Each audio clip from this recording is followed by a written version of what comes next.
Welcome to our presentation. Take Back Manufacturing is an advocacy group dedicated to the restoration of our manufacturing sectors here in Canada. And here is the outlook for 2019. Globalized manufacturing with efficient supply chains supported by liberalized free trade agreements has been the business norm. But now, as we correctly predicted, we're witnessing a significant pressure to change national economic policies. And here are some hard realities our national government must firmly understand.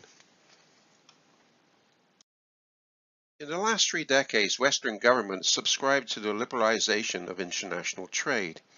The economists termed this global free trade. Global free trade is just not working for everyone.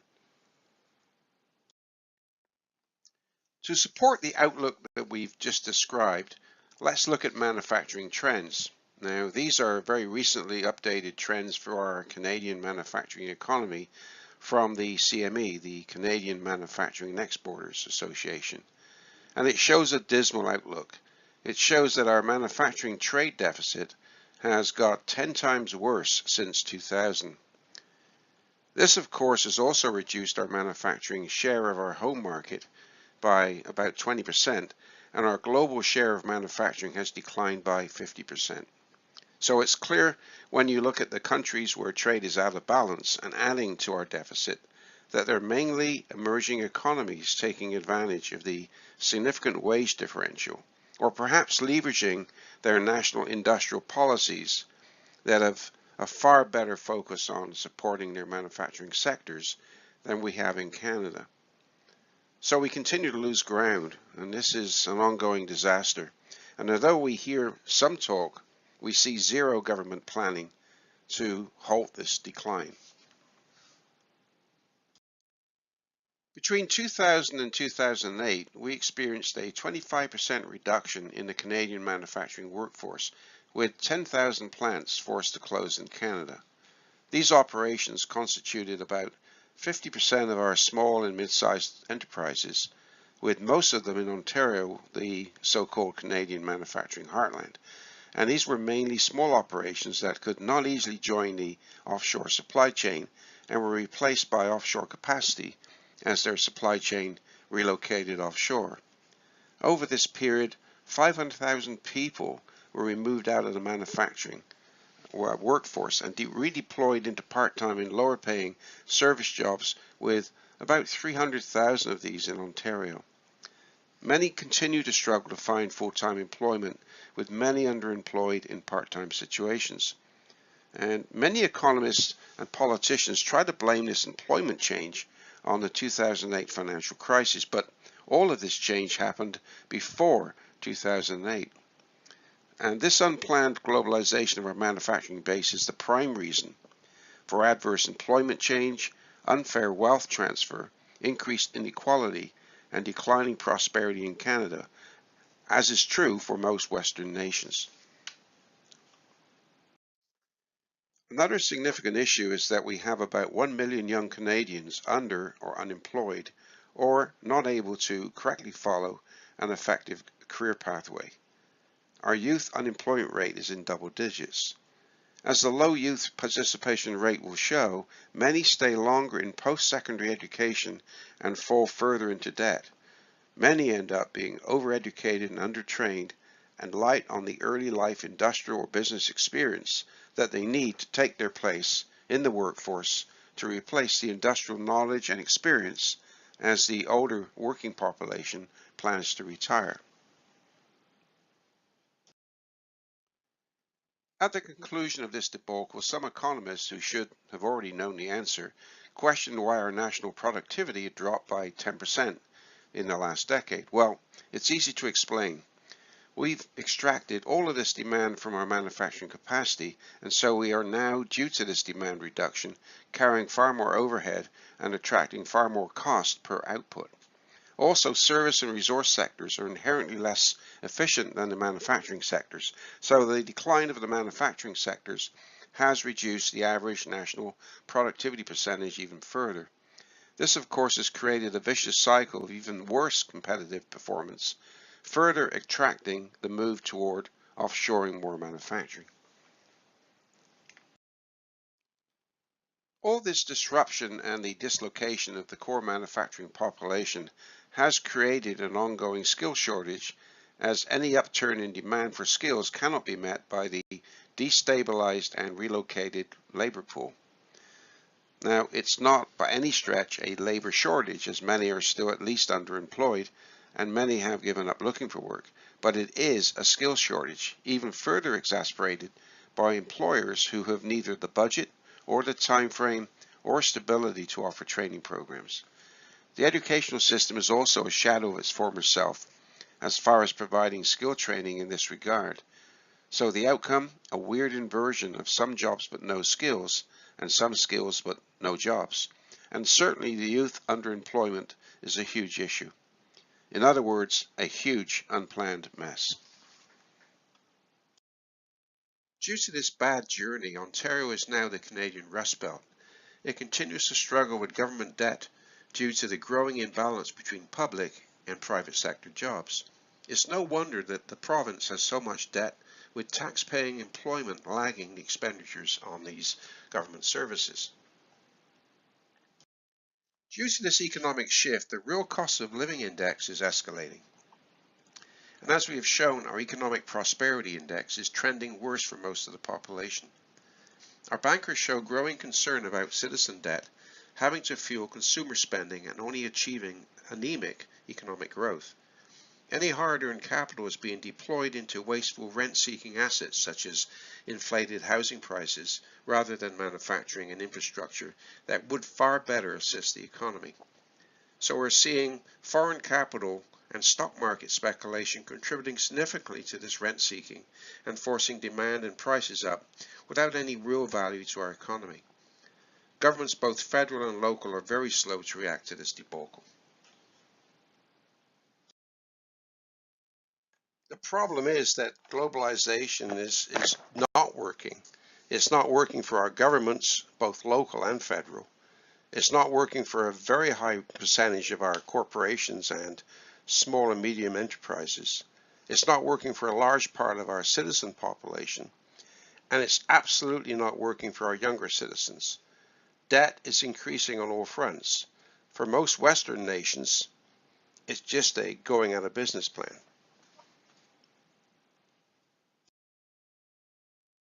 The point is, the wealth of the North American middle class is being continuously eroded with flatline wage growth and a continuous increase in living costs.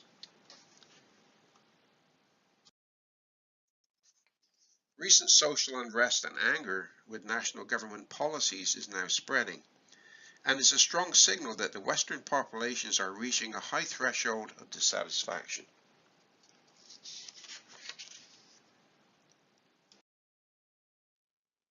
Global trade has increased 8 times since 1980, but global gross domestic product has only increased 3 times. So it's been a poor process to generate true wealth, and it acts more as a wealth transfer machine and has enabled wealth dilution in the Western nations. Also, global trade activity has also been difficult to control, with significant failures to correctly manage trade balance. So there have been some winners and many unhappy losers. The winners have been some of the emerging economies where some poverty has been reduced, but a lot of the transfer of wealth has benefited the financial institutions such as bankers, financial traders, most global transnational corporations, and the financial elites who have prospered significantly from these global transactions. The losers have been the mature economies and their governments who have, through the globalization process, lost control of their economies. And this has meant strife for the middle-class citizens trapped in a low prosperity environment. Also, the losers are most of the youth early in their careers who have suffered due to underemployment and student debt in the push to qualify for limited career opportunities. And lastly, the other big loser in the rush to increase global trade has been the ecological sustainability of our planet. Another main contributor toward global pollution and the lack of global sustainability is our approach toward how we manufacture what we consume.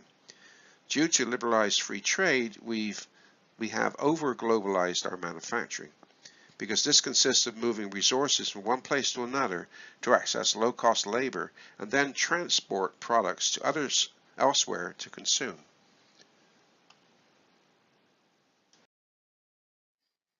Globalized manufacturing relies on these waste machines. These container ships are the true waste machines of this global wealth transfer system. They add no value to the manufacturing process. They just move inventory around and consume very dirty bunker fuel. All the container ships and the associated transportation devices and logistics processes across the globe are calculated to pollute more than 6 times all the cars on the planet. So, globalization and free trade is increasing pollution.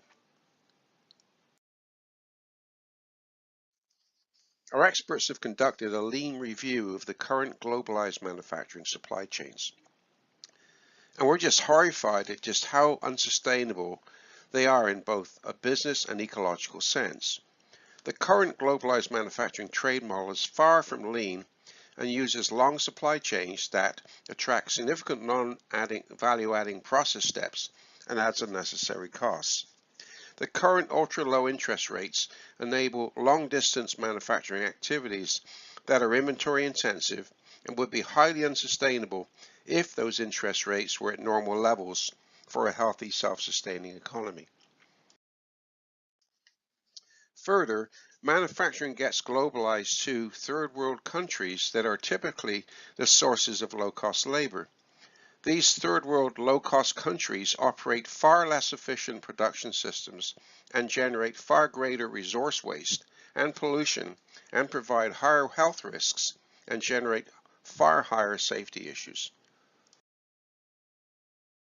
So, overall, this model of globalizing manufacturing is deeply flawed. So, here is the far more sustainable alternative. Balanced economies using localized trade blocks with far shorter supply chains that are inherently leaner and greener with less process steps and a much more effective cost and carbon footprint. They would utilize local manufacturing closer to the consumers, enabling faster and more flexible response to demand, and employ less process steps and wasteful inventory, and provide a 5 to 10-fold improvement in various supply chain operating costs. This means trade will be far less sensitive to inventory waste so that interest rates can be normalized upwards to better drive investment and prosperity. This will involve curbing the current overindulgence in unnecessary global trade, and it's going to require smaller, more inclusive, and much more localized trade blocks. This will enable the national populations to make much more of what they consume and utilize more of their local resources as much as practical. This will make their future local economies and habitats far more sustainable.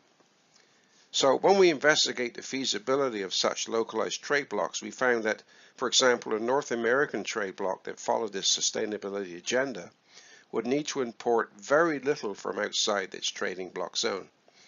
So if this model were applied as much as practical on a global basis, it would offer a significantly better balance of economic and ecological sustainability, as it would force economies to better manage the pollution they create within their own backyard as they extract, grow, and make and service their own economies and their citizens.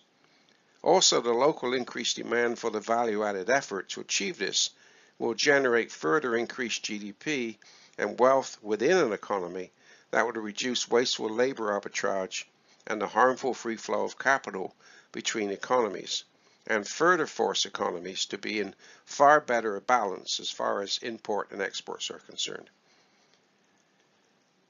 So the outcome is going to be more balanced and accountable national economies that will still need to global trade, but in an option of better resort, rather than a duplicitous, redundant, wasteful, and destructive free-for-all we see now.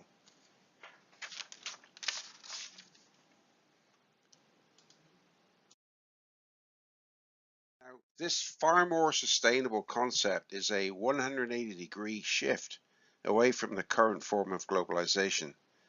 So the strong message is this: make much more of what you consume with more of your own resources.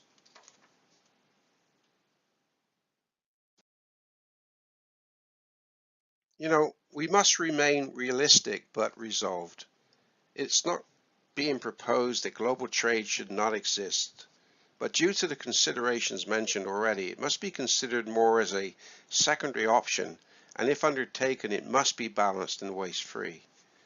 Manufacturing in the future will also have to utilize far more sustainable supply chains with a far lower carbon footprint to satisfy those escalating ecological concerns. Manufacturing organizations who want to compete in mature markets, and probably all markets in the future, must move away from utilizing labor in so-called low-cost countries using long and unsustainable supply chains, and start to focus on gaining productivity closer to the customers through lean business practices in all forms that will probably include recapitalizing using new disruptive technologies.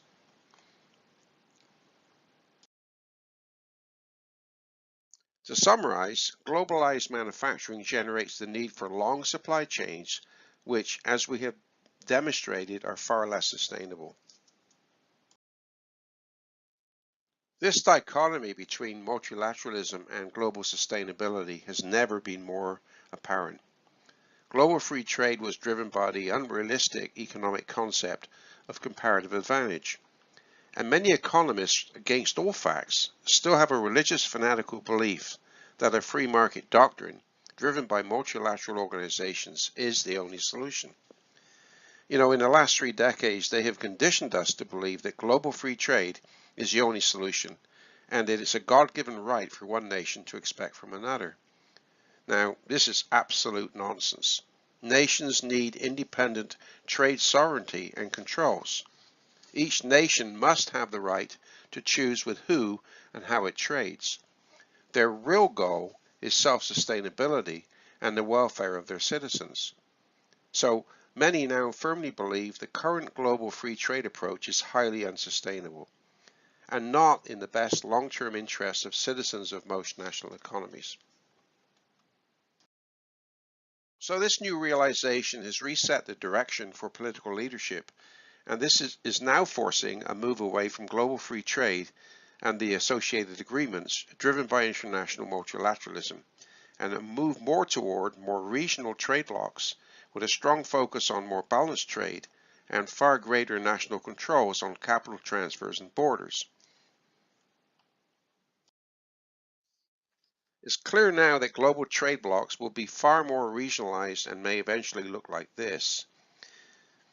These will still be nation states, but operating in trade blocs with strict controls on trade and human migration. The EU-style economic union approach may have to be dissolved and rebuilt into much more of a trade bloc of better self-contained nation states. NAFTA has now been somewhat redefined and may into the future be extended to add the South American nations. Asia and Australia may develop into a separate trade bloc in some manner. And this is already underway, but needs to be better negotiated by the Australians. Africa must develop as a new separate trade bloc. In some small way, this has already started. The unknowns will be Russia and, of course, the Middle East. So the future solution will be regionalized nation states operating in trade blocs. Trade between trade blocs will take place only as necessary, with strict controls on trade, human migration, and if necessary, population levels. Economic controls will reduce globalized manufacturing supply chains for improved sustainability. And this will encourage consumers to make, grow, and mine much more of what they consume.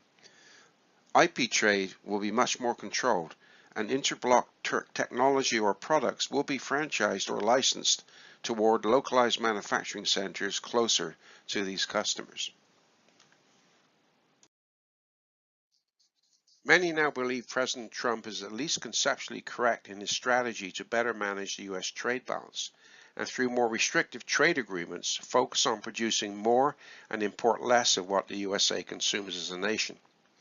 So he's directing us to move away from a global free-for-all and is reinstating national controls via a better organized trade bloc to minimize wasteful global trade, resource waste, and the associated environmental pollution. And of course, as well as better controls on unplanned migration. This process of change is necessary to reach a better level of both national and overall global sustainability. It remains to be seen how long before other national leaderships become redefined and move away from the current dichotomy of multilateralism and global sustainability, and then undertake this better, more nationalistic-driven trade bloc partnering direction. So far Trump's been criticized by the liberalized democracies on many topics, but he has a very valid point concerning global free trade. It's certainly not free or fair, and it's definitely not balanced. Emerging nations such as China have continuously broken the free trade rules at the expense of the West to achieve an ongoing trading advantage and feed their growth. And they have maintained strict controls on currency imports and all forms of foreign investment and capital transfers. And recently, India has started to follow a similar approach to protect their local economies. Many other emerging economies already have or will soon follow suit.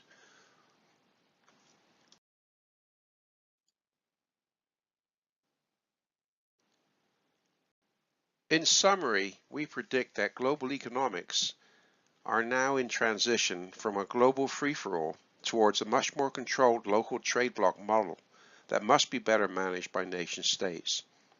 This will improve both prosperity and overall global sustainability.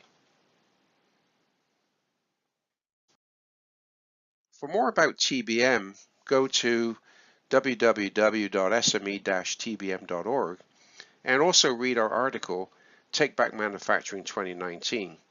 And for more of my activities, please go to nigelsouthway.com.